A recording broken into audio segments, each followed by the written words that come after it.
Good morning, everyone. Welcome to the new class, new session, class 12th. We have to take up first lesson in Flamingo today. But before we come to the lesson, let us remember the 5-point approach that we have been adopting for past 1 year. What are these 5 points? Do you remember? The first point is focus on words and phrases. Second point is focus on new sentence patterns or impressive expressions. Third point is interesting episodes, that is focusing on plot. Then is interesting character, that is focus on dialogue and action. And the last point is use of literary techniques, if any, in the lesson. When we take up any lesson to read, we have to focus on these 5 things. Then we can completely get the lesson or learn the lesson. Are you ready now? Do you remember these 5 points and 5 approaches? Now, in the light of this approach, let us take up the lesson. The last lesson by Alphonse Daudet. Alphonse Daudet was a French novelist and short story writer. The last lesson is set in the days of the Franco-Prussian War, in which France was defeated and it had to surrender 2 of its districts, Alsace and Lorraine. Let us see what is the effect of it on life at school. First of all, we have to take up the words and phrases. Here are some words that we frequently use in English, but they are not English words. Petite, a French word. Kindergarten, German word. Capital, a Latin word. Democracy, a Greek word. And bazaar, a Hindi word. See how English has been enriched by adopting the words and expressions from the languages spoken all over the world. This is how it has become a world language. Now, a few words and phrases have been picked up for use as an example by me. These words are a thunderclap, hold fast to, plenty of time, and then is look so tall. You have to see the use of these words and phrases in the context created in the lesson. You have to guess their meaning and tick out the correct option as it is given. Here you can see in the slide. Other than this, you can pick out other words and phrases that you think they can help you to express the content related to the lesson and learn their use by context. You should make your own sentences using these words and phrases. Now, coming to the sentence pattern. This lesson has many uses of past perfect tense. Here it is, you see. You can see it in the slide. That is an example here. M. Hamel had said that he would question us on participles. In the above sentence, the verb form had said is in past perfect. Why in past perfect? Because it refers to an action that took place at a time before the story. The whole story is in past, and this action referred to by this verb, that is had said, refers to an action even before past. So double past. So here is the use of past perfect. And you have to pick out such examples, such sentences from the lesson and make a list of it in your classwork. Now coming to the interesting or important episodes, that is focusing on the plot. For the content purpose, it is very important. Let us see what are the important episodes or points in the lesson in its plot. The lesson begins with a small boy, a schoolboy who is unwilling to go to school. He is unwilling to go to school because he is not ready with the homework. His teacher had given him a homework that he would ask questions on it, and this topic was the rules of the participles. Other than this, some atmospheric attractions outside attracted him to pass the time there rather than going to school. The bright sun, birds chirping, soldiers drilling, but ultimately he decides to go to school. When he was hurrying to school, he passed by the bulletin board where there was a crowd.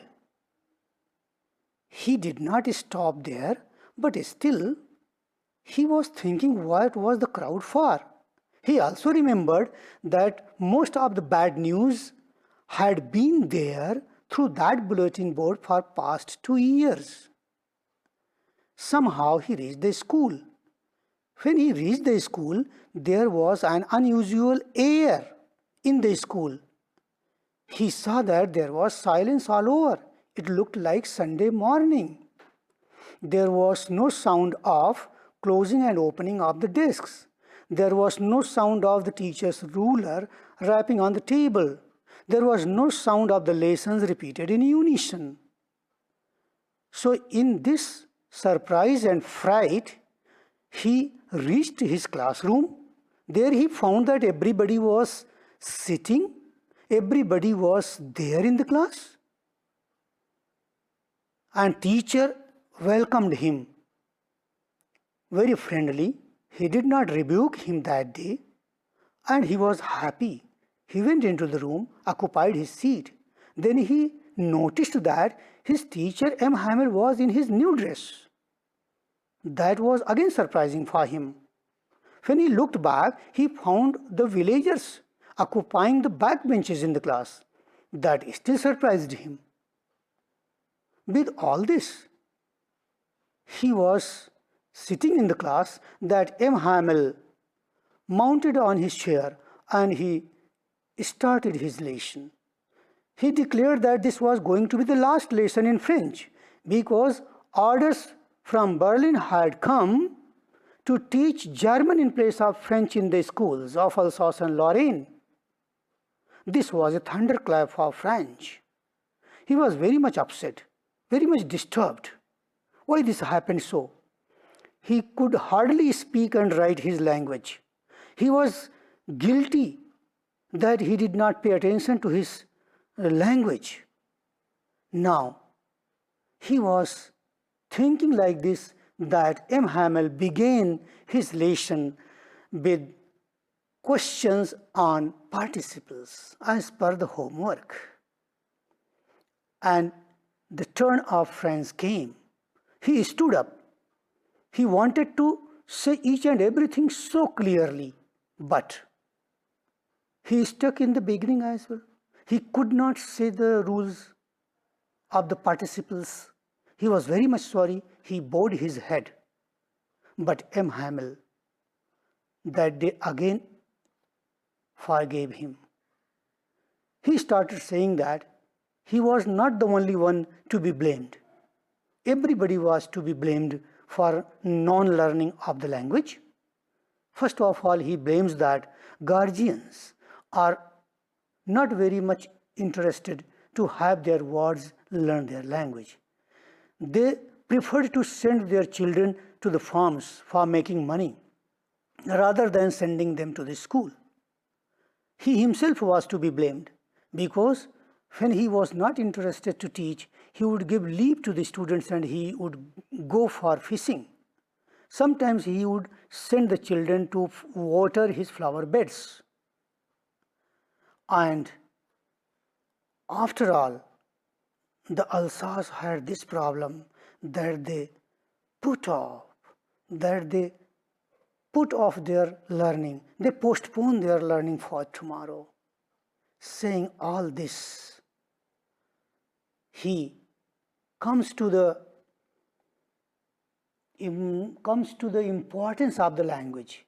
He says that French language is the most beautiful language, the clearest and the most logical one in the world. He also said that if they hold fast to their language, it is as if they had the key to their prison. Then he proceeds to the next activity in the lesson, that he gives some writing task to the learners, to the students, and he sits in his chair. Everybody became busy and silent in the activity, in writing task. That day, writing Alsace and French, Alsace, France seemed to be the national flag. That paper where it was written, that mounted to be the national flag for them. It seemed that that national flag was floating all over in the class. This way, everybody was very much serious and sincere to the class. Friends realized that it was the first day when he could understand each and every lesson so clearly. He thought maybe that he did not listen to the lessons earlier with so much of attention. Maybe the teacher did not teach them with so much of patience and care. In the meantime, he heard some pigeons on the roof cooing. Then he thought, could Prussians make them also coo in German? Certainly not. What man has made of man? All the political boundaries that have brought about miseries to the mankind have been imposed by men themselves. Thus, the lesson proceeds, and Franz looks at the teacher. He was found absorbed in his chair. He was thinking of his past, his 40 years sincere service there. But what the achievement? Then he looked at Hauser, an old man from the village. He was also spelling letters, the alphabets of French with the kids. And he was so respectful towards the lesson, and he was very much emotional. He was crying, weeping bitterly. His voice was trembling with his emotion. Franz wanted to laugh, wanted to cry, but he didn't. And ultimately, the church clock struck 12. The trumpet of Prussian soldiers sounded, and Mr. M. Hamel stood in his chair. He did not speak a word. He just took a piece of chalk, wrote Vive la France on the board emotionally with all his might. That means long live France. And then he leaned his head against the wall and with one of his hands gave a gesture that the class was dismissed and everybody could go. Remember these points, my children. That would serve as the content for answering the questions. Next topic is the characterization. Here there are only two main characters, Franz and Mr. M. Hamel.